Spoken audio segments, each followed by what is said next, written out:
Bienvenidos a una emisión más de Tertulia Digital. Mi nombre es Clarisa Camargo y en esta ocasión me siento muy orgullosa de traer con ustedes a dos poetas de una generación importantísima dentro de las letras en Oaxaca.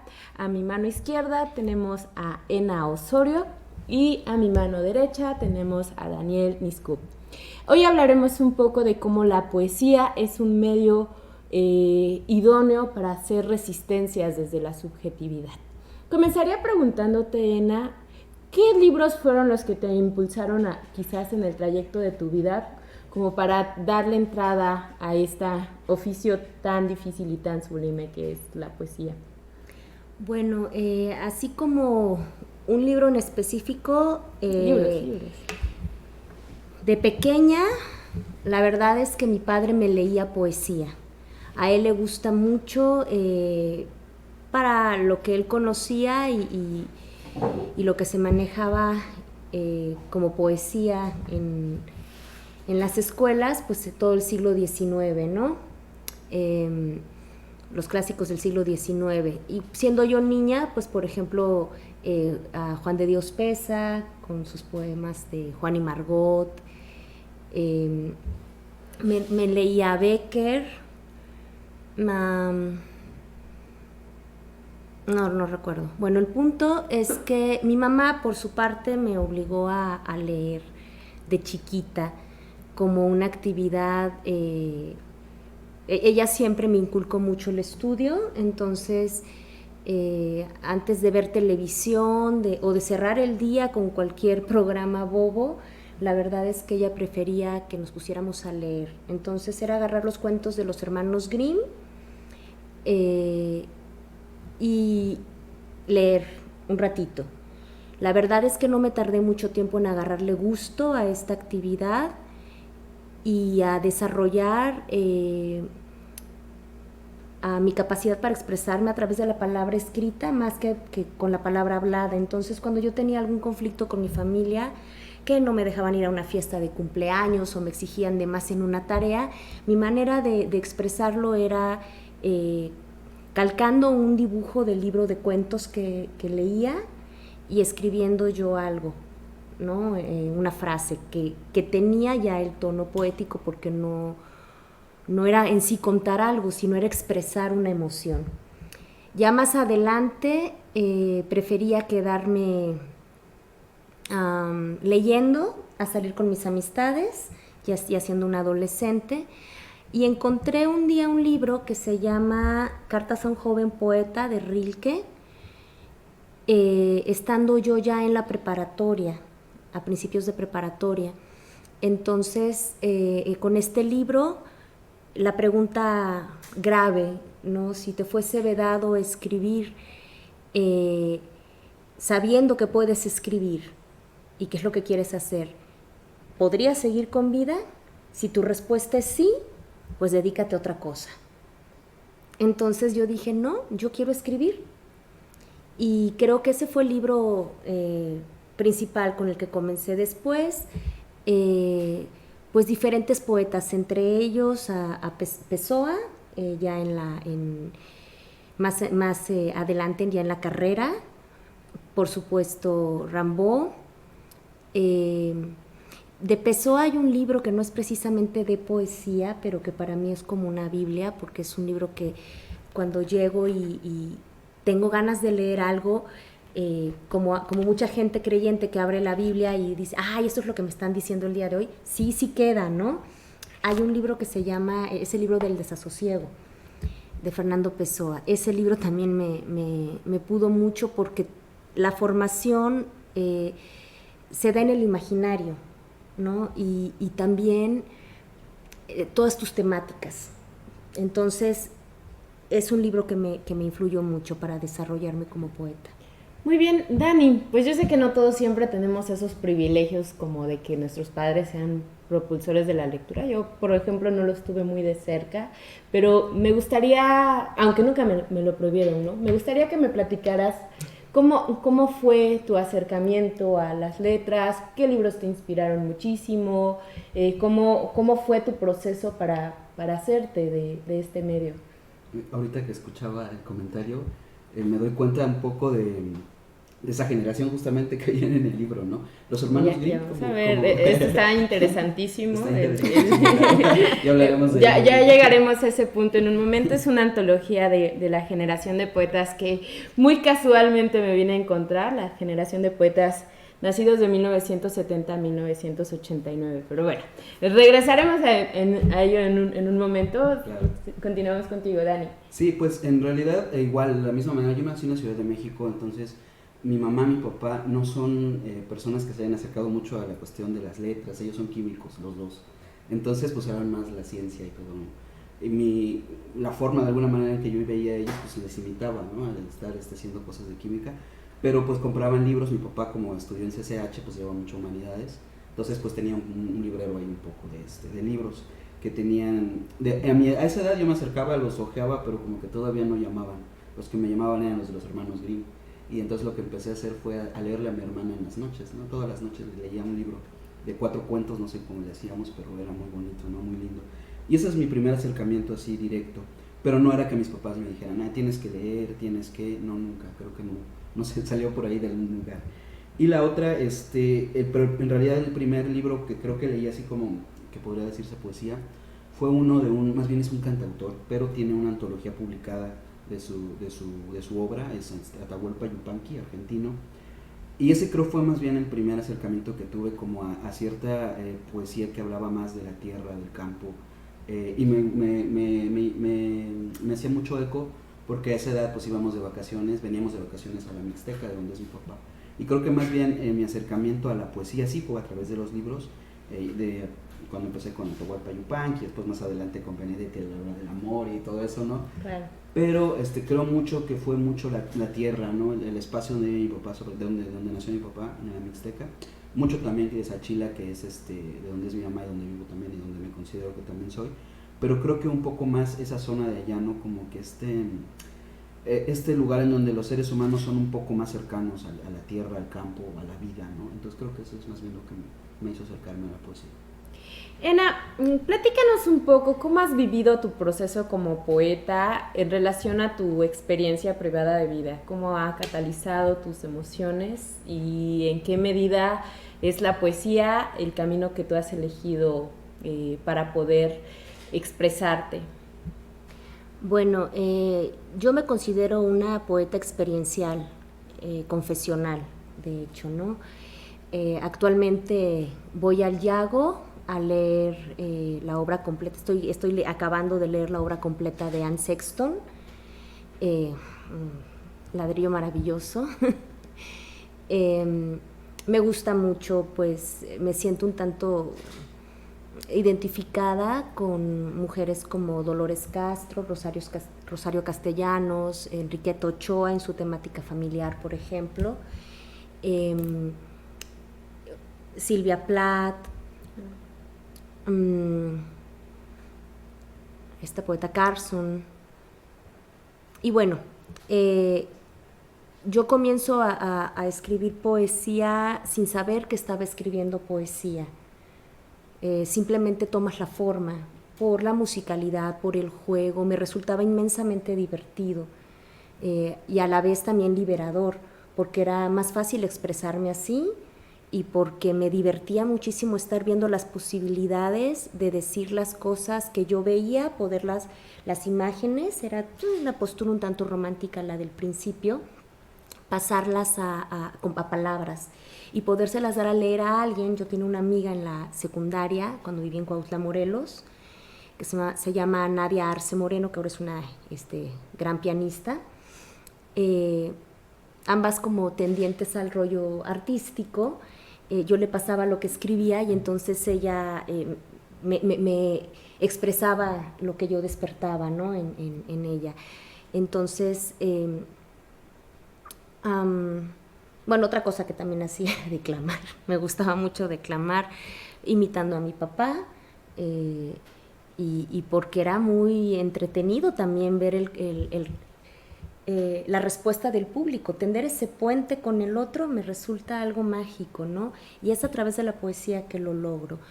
yo empiezo escribiendo de mi vida y continúo escribiendo de mi vida. Y a veces cuando escribo de una temática distinta, donde yo no soy el protagonista o un pariente mío o amigo, no suelo hablar mucho de amor romántico, pero bueno, pues, tengo ahí a la familia algunas cosas. Normalmente me calzo los zapatos del otro, ¿no? O sea, yo voy a hablar de lo que me interesa, de la vida de otro, porque me concierne también, porque me llega. Entonces la interiorizo y la saco, como dice Octavio Paz en El arco y la lira. El poeta es la cajita musical a través de la cual pasa toda la música del universo, ¿no? Entonces la música está allí, y por eso es que se personaliza tal vez un poco la poesía, o mucho, porque finalmente sí va tocada por quien la escribe, ¿no? Lleva tu piel. La misma pregunta, Dani, ¿cómo es que se plasma tu experiencia subjetiva, tus apreciaciones personales? ¿Por qué eliges este camino como medio de catarsis de tu existencia? ¿Por qué la poesía te ofrece esas puertas? ¿Y cómo fue? Pues más que elegirlo, de la misma manera a la fecha no sé si escribo poesía, la verdad, no tengo idea. Lo digo porque lo han dicho también, pero yo me acerqué un poco a, bueno, siempre, ¿no? Cuando estás en la adolescencia, que fue cuando más o menos yo empecé a escribir, a hacer mis pininos de algo, el amor siempre, ¿no? El amor, que además en mi adolescencia y en de otras muchas personas, en la mayoría, pero en el caso particular de personas como yo soy un hombre trans, entonces este asunto del amor se vive quizá de una manera distinta, ¿no? En ese tiempo mi cuerpo era distinto, mi lectura de las otras personas me veían de una manera distinta, entonces el acercarme a una chica pues no era lo mismo, ¿no? Yo quería que me viera como yo me sentía, entonces era un asunto de cohibirme, entonces todo era ahí, ¿no? A las letras. En realidad esas nunca las he como, salvo algunos recitales entre amigos, así en las noches, la borrachera y demás, pero no han salido así como más como a más gente, ¿no? Cuando me atreví a hacerlo, lo hice más bien justo porque decidí hacer la transición, o sea, hacer mis cambios. Ya fue cuando tenía 30 años, eso hace 5 años. Entonces, decidí, no dije, ay, voy a hacer un poemario, no. Yo lo que hice fue, así como otros chicos subieron videos a YouTube para hablar de sus cambios, yo dije, no, ¿cómo va a ver ahí en YouTube? Yo me pongo a escribir, ¿no? Entonces, ¿qué está pasando?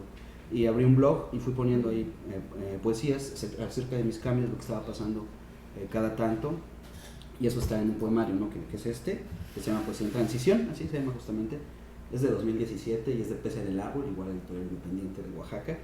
Y bueno, con este poemario me dicen que es, me dicen por ahí que es como el primer poemario de un hombre trans en México. Tengo mis dudas.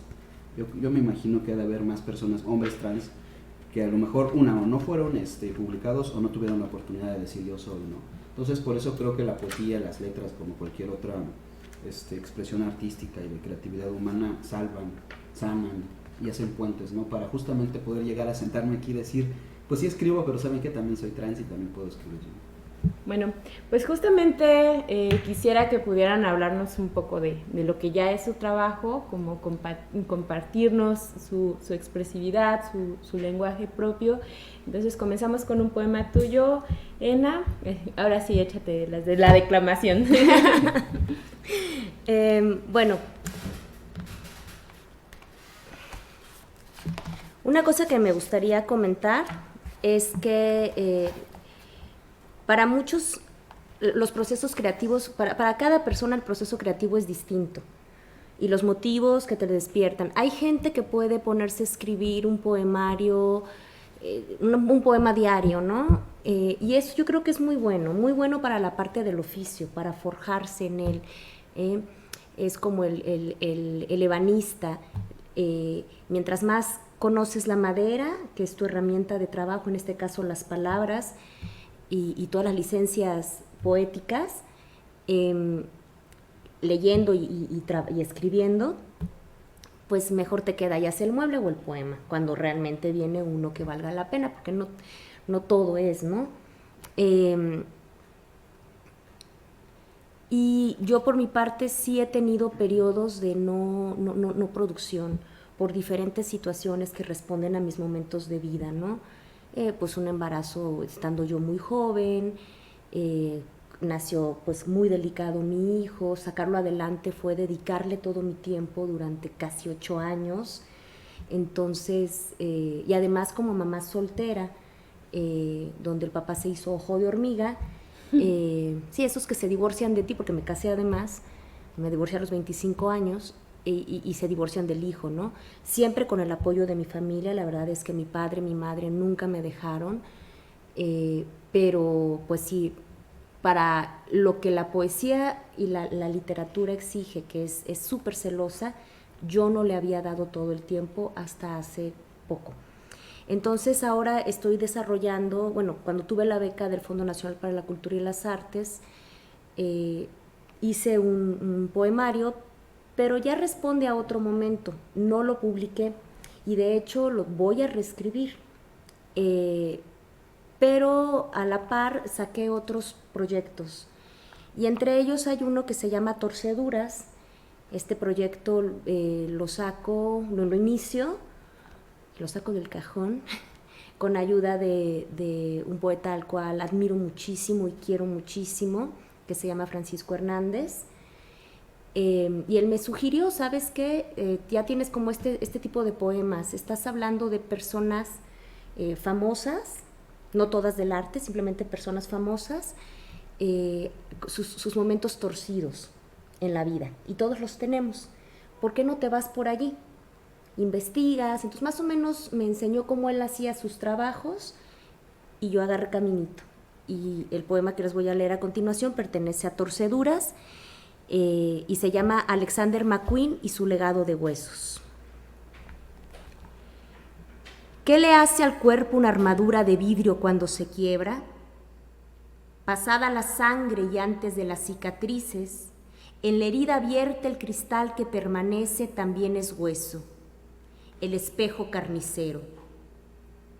Cobra sentido levantarse de la cama como de una tumba, regresar de los tejidos del sueño con otros rasguños, otras asfixias. La trama de la carne cambia cuando se diseñan para la noche y el mar bestias y luminiscencias. Ataviados con medusas en la cadera, pájaros hambrientos de miradas, lucen acetatos con apariencia de seda, porque no se encogen, no destiñen, no se arrugan. Y un tocado para la cabeza es necesario, algo alusivo a la evolución darwiniana, a la supervivencia, a pesar de las anfetaminas y el ritmo perdido del corazón. Música en audífonos Bluetooth. A este despliegue de transformaciones le acompaña una banda sonora de huesos que se percibe como pies sobre la hierba que siempre crece, y un agujero por el que se cuela la miseria humana, esta tendencia de permanecer en el mundo. ¿En cuál de esos huesos hay que depositar la música? Todos los cuerpos entran en combustión cuando se diseña para la mujer ropa que asusta a la gente. Uno de los 100 mejores vestidos de este siglo, sin memoria, es un Alexander McQueen. El hombre quiso ser ave. ¿Cuántas palabras para viento, amor y silencio? Solo esta sentencia. Una muerte a tiempo no es la eternidad. Hermosísimo, Ena. Bueno, las palabras son pocas para decir a veces el sentido de catarsis que pueden provocar. Un poco también si me quisieras contextualizar alguna de tus selecciones poéticas, de dónde surge, qué estabas pasando, si te acuerdas, y pues ya que nos des entrada al poema. Bueno, como les decía, en este poemario incluí todos esos cambios y miedos sobre todo que había de tanto García, la sociedad allá afuera, que es difícil, ¿no? Este tipo de cambios, pero también adentro a veces las personas trans justamente debemos llevar un acompañamiento psicológico, terapéutico, no porque estemos mal ni nada parecido, sino porque enfrentarte a lo que hay allá afuera es lo pesado, ¿no? Emocionalmente. Entonces me acuerdo que cuando yo le preguntaba a mi sexólogo en ese entonces, ¿dónde estaban los demás hombres trans, no? En Oaxaca me decía, no, pues que se van, antes eran de una manera, ahora es otra vida, se van, abandonan como su familia, abandonan todo y hacen su nueva vida en otro espacio. Yo no quise hacerlo, a mí no amo Oaxaca, o sea, no me iba a ir, pero también me di cuenta que algo que tenía que hacer era, me decía él, no matar, pero sí a la vez, a esa otra persona que había sido antes, ¿no? Vivir un duelo. Y se llama A ella, justamente. Se llama A ella, que también soy yo. ¿Cómo explicaré la extinción de su voz y sus nuevos silencios? O que sus palabras ahora serán sonrisas lejanas para quien no quiera escuchar. ¿Cómo justificaré su muerte cuando amanezca, desnuda sobre la cama, con un falo imaginario en la mano y el pecho ensangrentado? ¿Para qué disculparme de su muerte si yo también la perderé? Yo también presenciaré su entierro. Lanzaré a su tumba las flores que sean necesarias para que parta feliz. Después vivirá en mi memoria, en las cicatrices que dejará su paso por mi cuerpo. Se asomará al espejo de vez en cuando solo para decir adiós. Estará feliz de despedirse una, dos, infinitas veces. Le permitiré hacerlo, que parta todas las veces posibles. Y todos pedirán que pronuncie palabras en su nombre, pero no lo haré. Lloraré a mi manera, a solas con ella y en paz.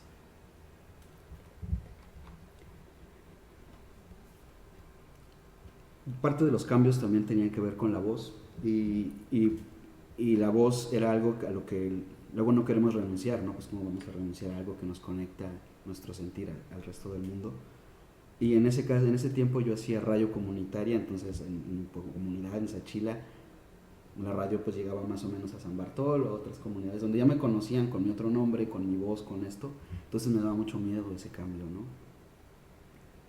A mi voz. Mi voz me ha acompañado a cada paso, cuando decidí guardarla para mantener silencios cómplices de mi propio ser. Cuando la puse delante de un micrófono, mi voz me llevó de la mano y crucé montañas. Aprendí a quererla y los otros me dieron un lugar. Mi voz ha sido estandarte de muchas historias. Ha sido niña, madre, abuela, pantera, chango, árbol. Ha sido yo. Mi voz se irá y la dejaré partir. Mañana, cuando sea necesario recordarla, habrá que buscarla en el vibrar de mis nuevas cuerdas vocales. Mi voz será el diapasón que guíe aquella otra forma de sentir el mundo. Es imposible no sentirse trastocado cuando la poesía entra a colarte en la piel de otras personas, ¿no? Es increíble que estén haciendo este trabajo. Un poco me gustaría, ya para que vayamos cerrando el espacio, Ena, que me platicaras brevemente de cómo es que también estás viviendo el género de la poesía como un género que te puede hacer disruptiva en relación con el mundo. Bueno, finalmente la poesía es una manera de decir aquí estoy y no me voy a ir porque se queda, ¿no? Es una forma de resistencia frente a los días con todo su vértigo y la gente con todas sus ocupaciones. Es una manera también de decir, detenerse un momento para fijarse en otras cosas y abrir también huecos en donde pareciera que no los hay, o señalarlos, aquellos que las personas simplemente dicen, bueno, como no lo veo no existe, ¿no? Y tú lo señalas, sí existe. Yo ahorita, por ejemplo, estoy escribiendo, terminando ya un poemario que lleva por título La Casa de los Escarabajos Blancos. Lo estoy trabajando en conjunto con la pintora Sigrid Wiese. Un trabajo de comunicación entre pintura y poesía, pero el origen de este proyecto tiene que ver con clínica de salud mental. ¿Ya? Es de lo más común, pero la gente todavía tiene muchas ideas equívocas en torno a la salud mental. La verdad es que es algo que se puede quebrar en cualquier momento.